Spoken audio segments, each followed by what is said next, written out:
Assalamualaikum warahmatullahi wabarakatuh.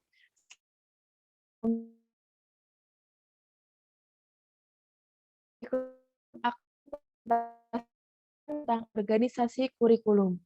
Sebelumnya, perkenalkan anggota dari kelompok 6, yaitu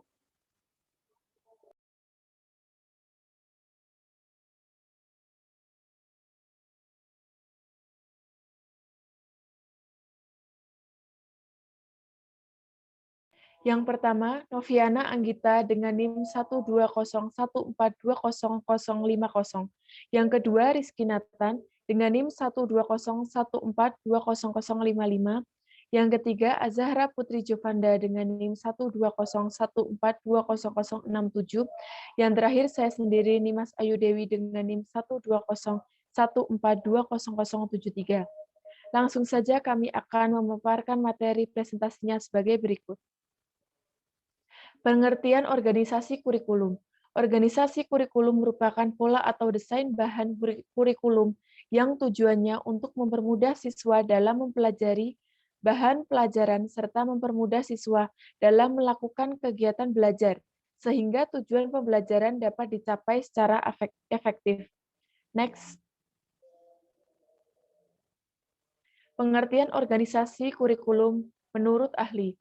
Yang pertama, menurut Muhammad Ansyar 2015, organisasi kurikulum adalah susunan komponen kurikulum seperti konten kurikulum, kegiatan, dan pengalaman belajar yang diorganisasikan menjadi mata pelajaran, program, lesson, topik, unit, dan sebagainya untuk mencapai aktivitas pendidikan. Yang kedua, menurut Zainal Arifin 2011, pengetahuan baku yang harus disampaikan dan dilakukan peserta didik untuk menguasai kompetensi yang telah ditetapkan. Materi selanjutnya akan dipresentasikan oleh Saudara Anggi, dipersilahkan. Selanjutnya yaitu struktur program kurikulum. Dapat dibedakan menjadi dua macam, yaitu vertikal dan horizontal.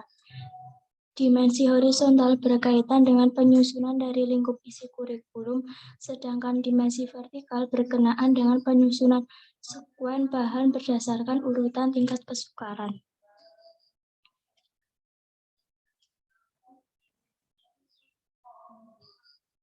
Unsur-unsur organisasi kurikulum menurut Zainal Arifin 2011.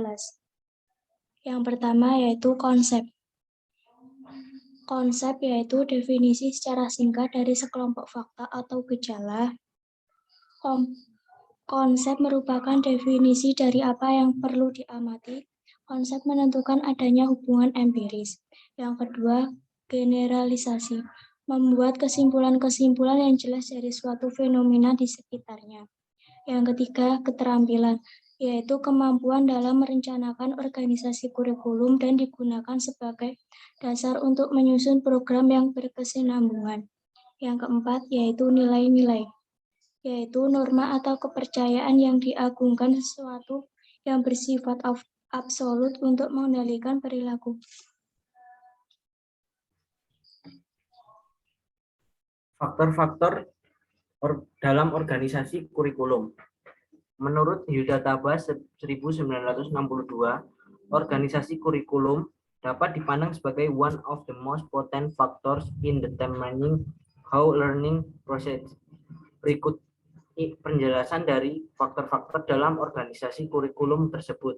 Yang pertama yaitu ruang lingkup atau scope, menunjukkan keseluruhan, keluasaan, atau kedalaman dan batas-batas bahan pelajaran yang akan disampaikan kepada peserta didik.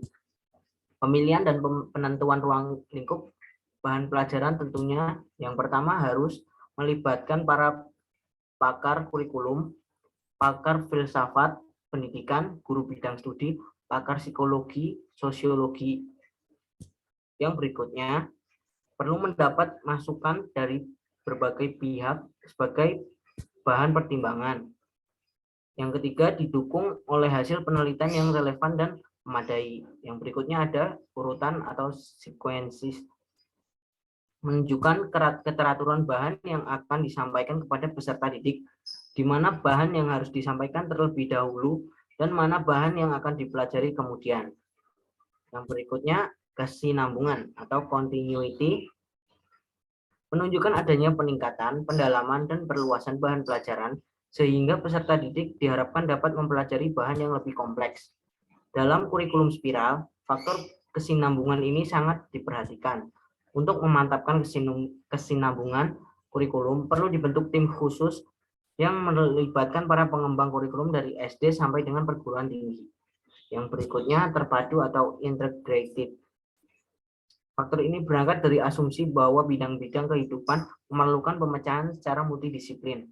Untuk itu, perlu adanya fokus bahan pelajaran yang terpadu, baik berupa konsep, prinsip, maupun masalah-masalah yang perlu dipecahkan, sehingga memungkinkan penggunaan multidisiplin secara fungsional. Keterpaduan ini dapat dilakukan dalam bentuk kurikulum korelasi, kurikulum bidang studi, atau kurikulum terpadu berdasarkan bidang-bidang kehidupan. Untuk mencapai pemahaman yang utuh dan menyeluruh, maka keterpaduan ini bukan hanya dilakukan oleh guru dalam berbagai mata pelajaran, tetapi juga oleh peserta didik melalui pengetahuan dari berbagai sumber belajar yang saling berhubungan. Yang berikutnya keseimbangan atau balances. Keseimbangan isi atau bahan pelajaran yang akan disampaikan kepada peserta didik dan keseimbangan proses pembelajaran. Keseimbangan isi berkaitan dengan seberapa besar pentingnya suatu bahan pelajaran bagi kehidupan peserta didik. Yang terakhir yaitu waktu atau time. Seringkali terjadi perbedaan pendapat tentang alokasi waktu antara pengembang kurikulum dan tingkat pusat dengan guru mata pelajaran di sekolah. Hal ini biasanya karena masing-masing menggunakan kriteria yang berbeda. Untuk sekedar pegangan bersama, distribusi waktu dapat ditentukan berdasarkan kriteria antara tradisi pengalaman, pertimbangan para pengembang kurikulum, nilai atau manfaat, tingkat kesulitan setiap mata pelajaran, dan standar kompetensi mata pelajaran. Next. Berikutnya yaitu model-model kurikulum di Indonesia. Model kurikulum yang pertama adalah kurikulum berdasarkan mata pelajaran. Secara fungsional, bentuk kurikulum ini mempunyai kekurangan dan kelebihan. Kekurangannya yaitu yang pertama, bahan pelajaran diberikan atau dipelajari secara terpisah-pisah. Yang kedua, bahan pelajaran yang diberikan atau dan dipelajari siswa tidak bersifat aktual. Yang ketiga, proses belajar lebih mengutamakan aktivitas guru. Yang keempat, bahan pelajaran tidak berdasarkan pada aspek permasalahan sosial. Keuntungannya ialah bahwa pengetahuan yang telah dimiliki itu telah disusun secara logis dan sistematis dalam bentuk disiplin ilmu oleh para ahli dan ilmuwan. Model kurikulum yang kedua yaitu kurikulum mata pelajaran gabungan. Ada beberapa kelebihan dan kekurangan dalam kurikulum ini. Kekurangannya yang pertama yaitu bahan pelajaran yang diberikan kurang sistematis serta kurang begitu mendalam. Yang kedua, kurikulum ini kurang menggunakan bahan pelajaran yang aktual yang langsung berhubungan dengan kehidupan nyata siswa. Yang ketiga, kurikulum ini kurang memperhatikan bakat, minat, dan kebutuhan siswa. Yang keempat, apabila prinsip penggabungan belum dipahami, kemungkinan bahan pelajaran yang disampaikan masih terlampau abstrak.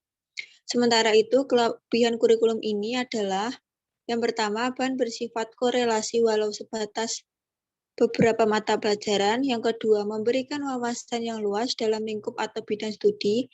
Yang ketiga, yaitu menambah minat siswa berdasarkan korelasi mata pelajaran yang sejenis. Model kurikulum yang ketiga yaitu cakupan luas. Ciri-ciri kurikulum ini antara lain, kurikulum terdiri atas bidang studi yang merupakan perpaduan beberapa mata pelajaran yang serumpun dan memiliki ciri-ciri yang sama. Yang kedua, bahan pelajaran bertitik tolak pada suatu inti masalah. Yang ketiga, bahan pelajaran disusun berdasarkan standar kompetensi dan kompetensi dasar yang telah ditetapkan. Model kurikulum yang keempat yaitu kurikulum terpadu.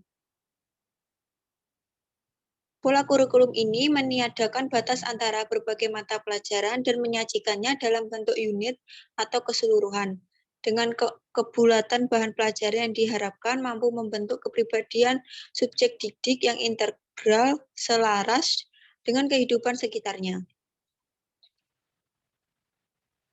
Kurikulum ini memberikan kesempatan pada siswa untuk belajar secara kelompok maupun individu, lebih memberdayakan masyarakat sebagai sumber belajar, memungkinkan pembelajaran sifat individu terpenuhi, serta dapat melibatkan siswa dalam mengembangkan program pembelajaran.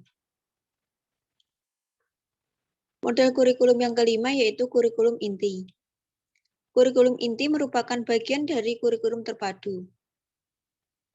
Dalam Rusman tahun 2009 ada beberapa karakteristik yang dapat dikaji dalam kurikulum ini. Yang pertama, kurikulum ini direncanakan secara berkelanjutan. Yang kedua, isi kurikulum yang dikembangkan merupakan rangkaian dari pengalaman yang saling berkaitan. Yang ketiga, isi kurikulum ini mengambil atas dasar masalah maupun problema yang dihadapi secara aktual. Model kurikulum yang keenam yaitu experience kurikulum atau sering disebut juga dengan activity kurikulum. Kurikulum ini cenderung mengutamakan kegiatan-kegiatan atau pengalaman siswa dalam rangka membentuk kemampuan yang terintegritas dengan lingkungan maupun dengan potensi siswa. Kurikulum ini pada hakikatnya siswa berbuat dan melakukan kegiatan-kegiatan yang sifatnya vokasional, tetapi tidak meniadakan aspek intelektual atau akademik siswa. Saya kembalikan ke moderator. Sekian presentasi dari kelompok 6. Apabila ada yang ingin ditanyakan terkait materi presentasi pada hari ini, dapat melakukan diskusi di forum diskusi atau di komen di forum YouTube. Apabila ada salah kata dalam pengucapan yang disengaja maupun yang tidak disengaja, mohon dimaafkan. Terima kasih. Wassalamualaikum warahmatullahi wabarakatuh.